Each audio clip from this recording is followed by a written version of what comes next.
Ma femme a pondu 20 nouvelles règles de mariage. Alors j'ai ajouté une seule règle, et tout son système de contrôle s'est effondré sur le champ. La liste était là, m'attendant, comme si elle avait été placée exprès pour me souhaiter la bienvenue. En entrant dans la cuisine après une longue journée de travail, mes yeux ont été immédiatement attirés par le comptoir. Elle était là, criant presque « 20 nouvelles règles du mariage ». Écrite en grosses lettres, avec une clarté presque intimidante, ce n'était pas une simple liste, mais un véritable décret. La feuille était parfaitement tapée, plastifiée avec cette brillance impersonnelle qu'on ne retrouve que dans les choses dictées par un besoin de contrôle. Et pour rendre la scène encore plus étrange, elle était placée soigneusement juste à côté de mon assiette, comme si c'était devenu une partie normale de mon rituel du soir. J'ai ressenti une boule dans la gorge. Mon regard a parcouru chaque ligne, et tandis que le doute et la frustration montaient, une question tournait en boucle dans ma tête, mais qu'est-ce qu'elle imagine, au juste? Salut Reddit. J'ai 36 ans, je suis marié depuis 10 ans avec la même femme. Quand on s'est rencontrés, j'étais ce genre de mec bosseur, toujours à essayer d'impressionner, à bosser dur pour construire une vie stable. Ma femme, elle, était charmante, drôle, elle avait ce petit truc qui te fait tomber fou amoureux. Et je suis tombé. Raide? Les premières années étaient géniales. On a travaillé ensemble pour sortir de la galère, on a acheté une petite maison, et malgré les difficultés, on était une équipe. Mais avec le temps, quelque chose a changé, je ne sais pas si c'est la routine, le confort, ou juste sa vraie personnalité qui est ressortie. Ce qui était avant des décisions prises à deux est devenu des impositions. Des règles. Petite au début, du genre, ne laisse pas la serviette mouillée sur le lit, pas de jeux vidéo quand je suis à la maison. Jusque-là, bon, ça passe. Mais ça a évolué. Il y a environ 1 an, elle est venue avec une idée soi-disant révolutionnaire pour sauver notre mariage. Elle a dit que, comme adulte mature, on devait établir des règles claires et non négociables pour améliorer notre quotidien et garder la flamme vivante. Et moi, idiot amoureux qui croyait encore à notre partenariat des jours difficiles, j'ai accepté. C'est là qu'elle m'a présenté la fameuse liste des 20 nouvelles règles du mariage. Et c'était du grand n'importe quoi. Interdiction de m'interrompre quand je parle, même si j'ai tort. Pas plus d'une sortie avec tes amis par mois. Interdiction de me contredire en public. Si je suis énervé, tu dois dormir sur le canapé. Si je suis occupé quand tu rentres du boulot, va manger dehors.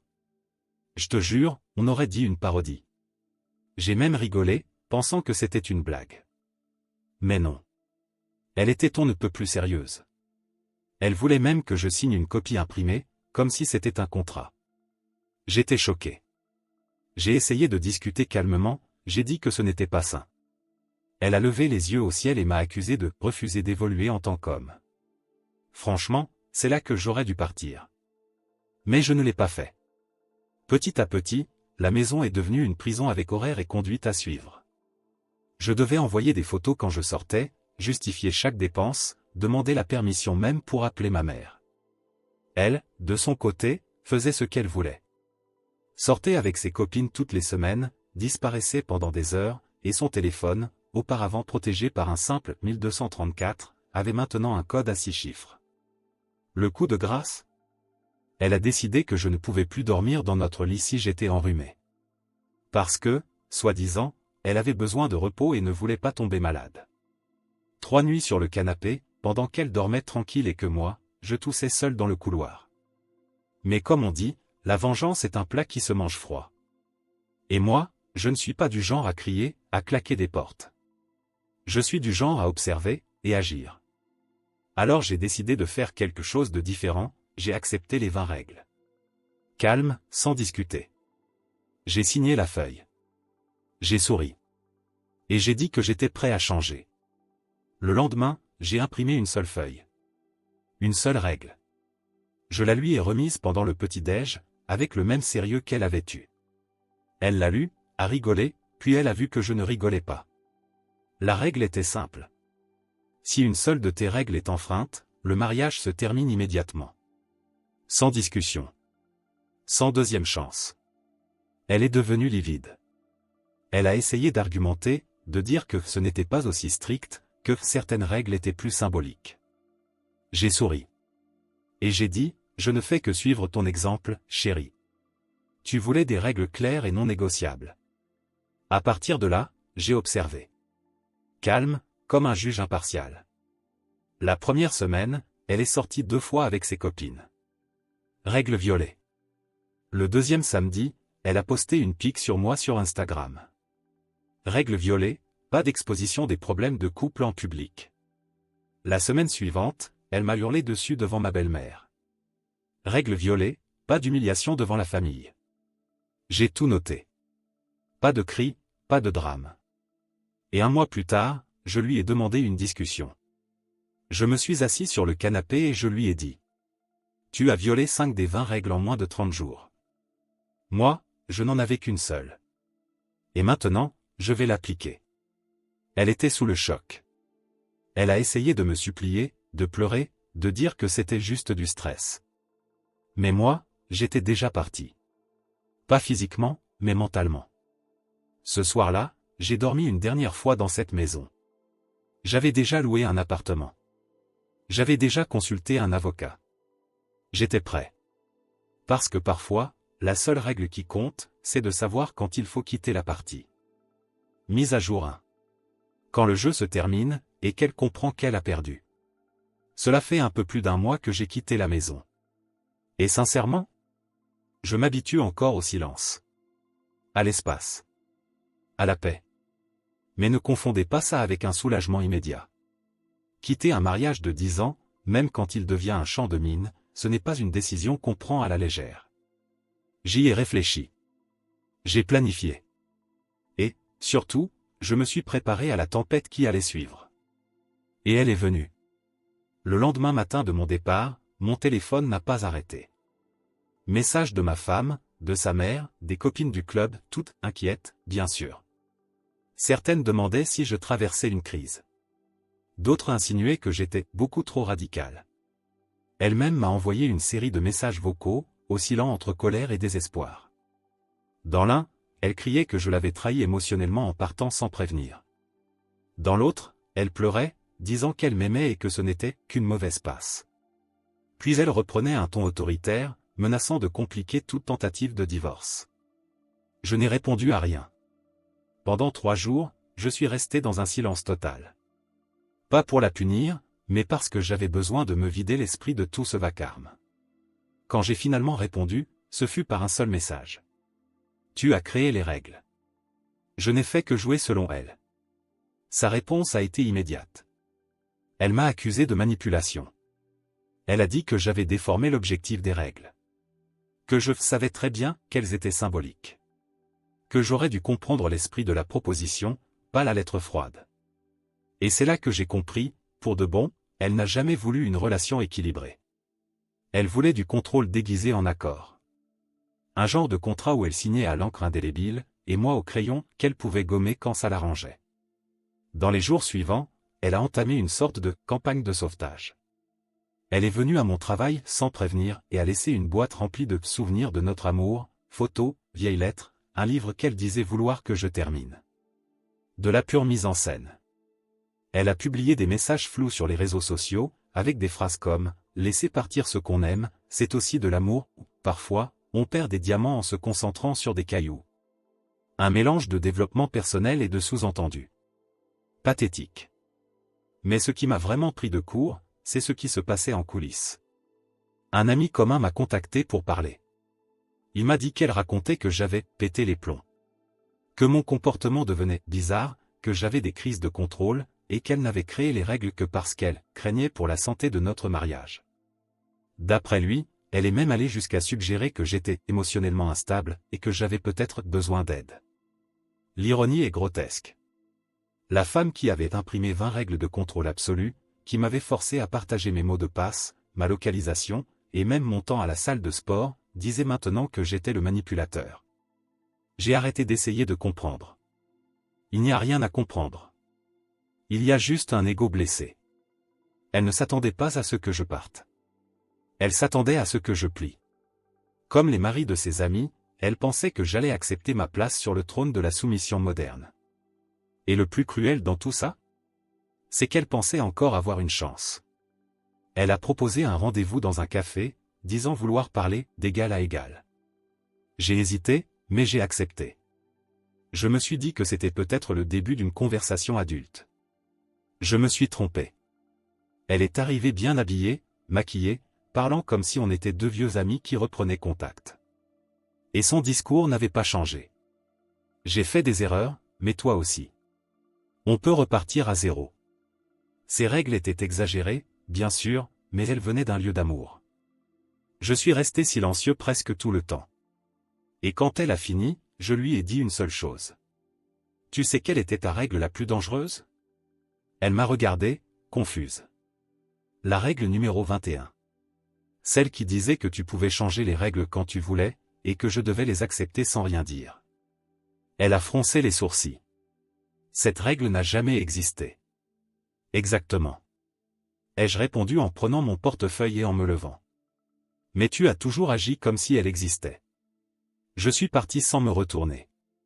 Et cette fois, elle ne m'a pas couru après. Elle ne m'a pas envoyé de message non plus.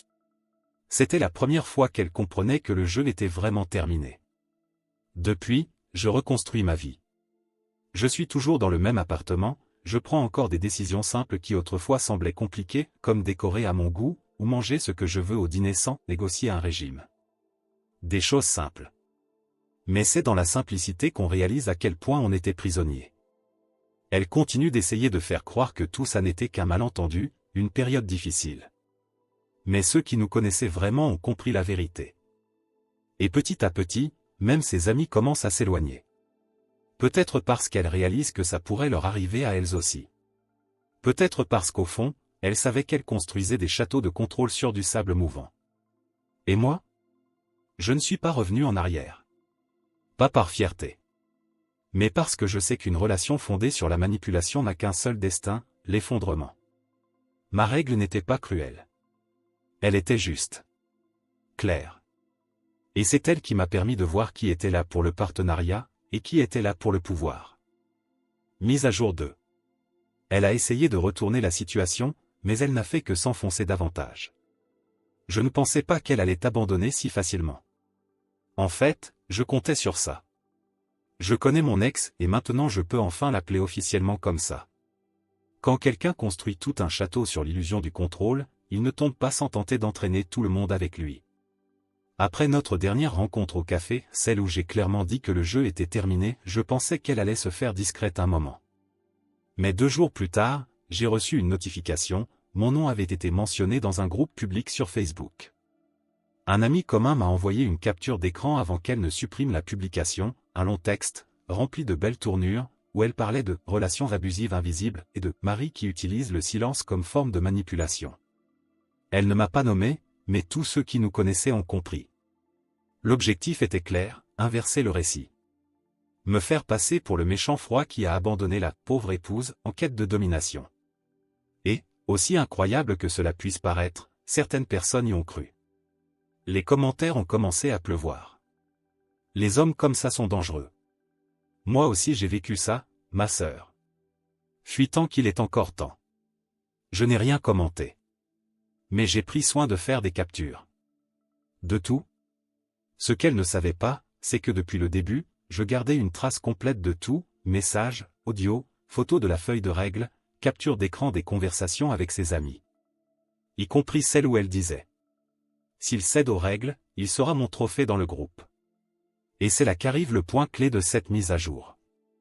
Mon ex croyait que la guerre se jouait encore entre elle et moi. Mais elle ne voyait pas que, désormais, c'était elle contre elle-même. La semaine suivante, le vent a commencé à tourner, subtilement. La première fissure est apparue lorsqu'une des copines du club, les fameuses reines du contrôle conjugal, m'a envoyé un message. La conversation fut courte, mais révélatrice. Elle dit à tout le monde que t'as pété un câble. Mais après avoir vu la feuille avec les 20 règles, tout ce que je peux dire, c'est que t'as été bien trop patient. D'autres ont commencé à retirer leurs likes, à ne plus commenter ces photos. Peu à peu, le public a quitté la scène. Et puis, le coup le plus inattendu est venu, son propre père m'a appelé. On n'a jamais été proches. Mais il m'a toujours respecté. Et son ton, au téléphone, était direct. Ton ex dit que t'es devenu instable, que t'as fait une crise. Mais moi, je te connais. Je voulais entendre l'autre version. Je lui ai tout raconté. Sans drame, sans en rajouter. Juste les faits. À la fin de la conversation, il est resté silencieux un moment, puis a dit. Si elle te perd pour de bon, elle va apprendre ce que ça veut dire, être seule avec ses propres règles. Quelques jours plus tard, elle a tenté un dernier coup, organisé une séance chez un thérapeute de couple, disant qu'elle voulait reconstruire la relation. Elle a dit que je devrais faire ça pour tout ce qu'on a vécu. J'y suis allé. Pour deux raisons, d'abord, pour clore ce chapitre clairement. Ensuite, pour tout mettre à plat une fois pour toutes, dans un endroit où elle ne pourrait pas esquiver avec des phrases toutes faites.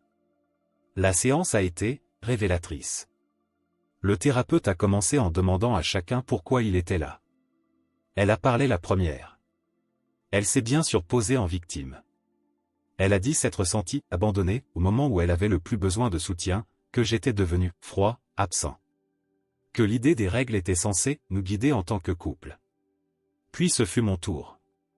J'ai pris une grande inspiration, et j'ai sorti de la pochette les documents imprimés, les 20 règles. Les captures de conversation du groupe. Les audios avec des phrases comme « il est si facile à manipuler que c'en est drôle ». Les publications publiques pleines de sous-entendus. Les témoignages d'amis communs. J'ai tout posé sur la table.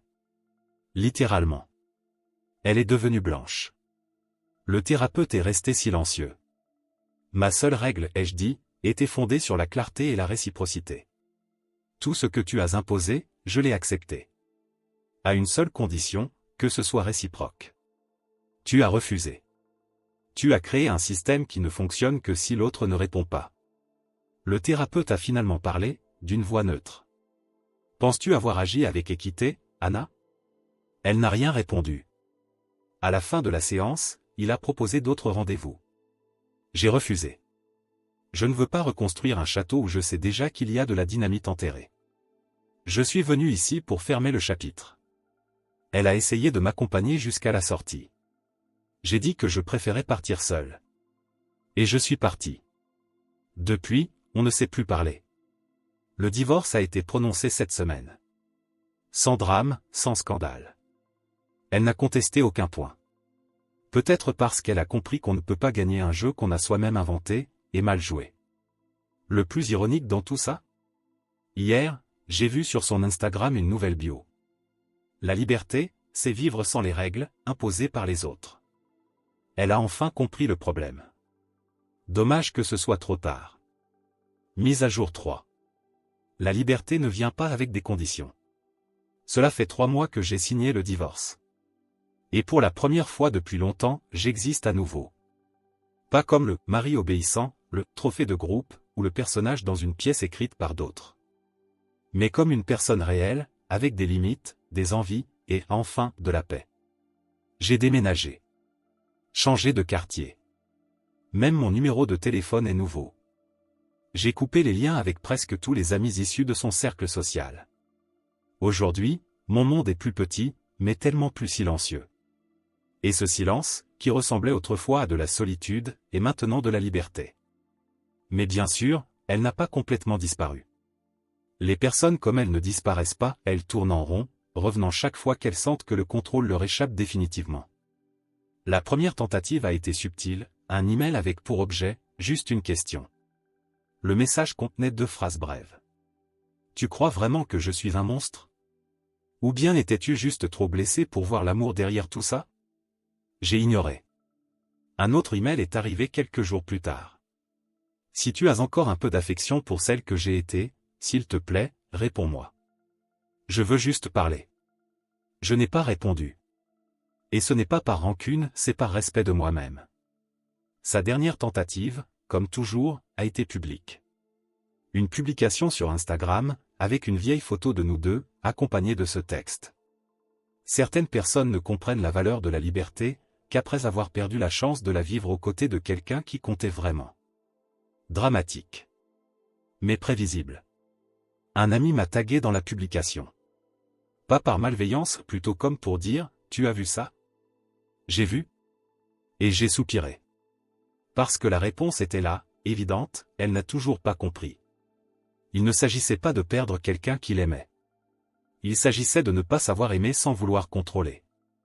Ces derniers jours, quelqu'un m'a demandé si je lui avais pardonné. Et la réponse est oui. Mais avec un astérisque. J'ai pardonné, parce que garder de la haine, c'est rester enchaîné à tout ça. Mais pardonner, ce n'est pas oublier. Et encore moins revenir en arrière. Pour moi, pardonner, c'est se souvenir sans saigner. C'est pouvoir regarder en arrière et se dire, j'ai survécu. Et je n'ai pas laissé ça me définir. Et maintenant, avec du recul, je vois tout plus clairement. Ce qui avait commencé comme une prétendue tentative d'améliorer le mariage était, en réalité, un projet social. Une expérience déguisée en structure. Et moi, j'étais son laboratoire. Le prototype de mari parfait, à exposer sur les réseaux, lors des brunchs, dans les discussions de salon. Mais ce qu'elle n'a jamais prévu, c'est qu'en me donnant une règle, je pouvais, moi aussi, mesurer. Et en appliquant une seule règle, celle de la réciprocité, tout s'est effondré. Parce qu'un contrôle unilatéral ne fonctionne que si l'autre accepte d'être dominé. Le plus étonnant? Ma règle n'a jamais été à propos d'elle. Elle parlait de moi. De ce que j'étais prêt à accepter. Et quand j'ai posé une limite, tout est devenu limpide. Ce n'est pas ma règle qui a détruit le mariage. C'est son incapacité à vivre selon ses propres conditions. Aujourd'hui, je dors bien. Je travaille mieux. J'ai rencontré de nouvelles personnes. Certaines prometteuses. D'autres simplement de bonne compagnie. Mais toutes ont un point commun, pas de jeu, pas de mise en scène, pas de manipulation. La liberté n'est pas bruyante. Elle ne s'impose pas. Elle n'exige aucune preuve. Elle existe seulement quand on arrête d'accepter moins que ce qu'on mérite. Et s'il y a bien une chose que cette histoire m'a apprise, c'est qu'une seule règle claire peut être plus puissante que 20 contraintes déguisées en amour. Mise à jour finale. Tu connais ce moment où tu t'arrêtes, tu respires profondément, et tu te dis, tout va bien. J'ai gagné. Eh bien, ça m'est arrivé. Mais pas de la façon dont tu l'imagines. 2 mois après tout ça, la règle, le divorce, ces dernières tentatives désespérées, j'étais au supermarché. Un jeudi comme un autre. Tong, vieux t-shirt, en train d'acheter du café et du pain de mie. Dans la file, distrait, j'ai vu une affiche criante pour la loterie avec un gros jackpot. Par impulsion ou peut-être par ennui, j'ai joué. Des numéros au hasard. Sans réfléchir. 3 jours plus tard, j'avais 3 millions de dollars sur mon compte. J'ai ri. Tout seul. Comme si c'était une blague de l'univers. Comme si quelqu'un, là-haut, me disait. Félicitations d'être sorti du cycle. Voici ta récompense. Mais je ne me suis pas emballé. J'ai respiré. J'ai appelé un avocat, puis un conseiller financier. Je n'ai rien dit à personne. Je me suis simplement éclipsé pendant 2 semaines. Vacances. Déconnexion totale. J'ai acheté un appartement avec vue sur la mer. Je l'ai décoré à ma façon. Je me levais tard. J'ai appris à cuisiner. J'ai recommencé à dessiner, chose que je n'avais pas faite depuis l'adolescence. J'ai commencé une thérapie. J'ai fait tout ce que je n'avais jamais eu le temps ni la liberté de faire. Pour la première fois, ma vie m'appartenait. Et ce n'est qu'un mois plus tard qu'elle a su. Je ne sais pas comment, peut-être un ami commun, ou alors un soupçon d'obsession numérique. Mais elle a découvert. Et comme prévu, elle est réapparue. Elle m'a envoyé un email. M'a demandé à parler. Supplié pour une dernière chance. Elle a dit qu'elle avait vraiment changé. Et elle a sorti la phrase la plus prévisible du monde. Peut-être que tout ça est arrivé pour une raison. On peut reconstruire notre histoire. Je n'ai pas répondu. Elle a essayé de me trouver en personne. Elle est allée à mon ancien immeuble où elle a appris que je n'y vivais plus. Elle a envoyé un message disant qu'elle était contente pour moi et qu'elle voulait juste savoir si j'allais bien. Cette fois, j'ai répondu. 2 phrases seulement. Je vais très bien. Mieux que jamais. Merci de m'avoir appris que la paix n'a pas de prix. Elle n'a plus jamais répondu. Elle n'a plus essayé. Aujourd'hui, je voyage. Beaucoup. J'ai découvert des endroits qui, avant, n'existaient que comme fond d'écran sur mon vieux ordinateur portable. J'ai fait du ballon en Turquie. J'ai plongé dans les eaux cristallines du Mexique. J'ai appris à dire « liberté » en 3 langues. Et aucune d'elles n'avait besoin de traduction. Je ne suis pas en couple. Mais je rencontre des personnes vraies. Des gens qui ne veulent pas contrôler, qui n'ont rien à prouver, et qui ne cherchent pas à me transformer en un personnage pour briller en société. Et le plus important, je n'ai pas eu besoin de la loterie pour me libérer. J'avais déjà gagné avant l'argent. Mais l'argent? Ah, il a simplement rendu tout ça encore plus savoureux. C'est ma dernière mise à jour. Maintenant, je vais vivre le meilleur de ma vie. Seul? Peut-être. Mais qui a besoin de plus quand on a la liberté? Commentaire Monsieur Reddit. Cette histoire est un rappel puissant que la liberté n'est pas l'absence d'engagement, mais la présence du respect surtout envers soi-même. Parfois, la vie nous teste avec des relations toxiques, mais elle nous récompense aussi quand on a le courage de briser le cycle. Au final, la plus grande victoire n'est pas l'argent, mais la paix. Et vous, qu'avez-vous pensé de ce parcours? Si vous avez aimé cette histoire et que vous voulez en entendre d'autres du même genre, abonnez-vous à la chaîne et activez la cloche pour ne rien rater. Il y a encore plein de récits passionnants à venir.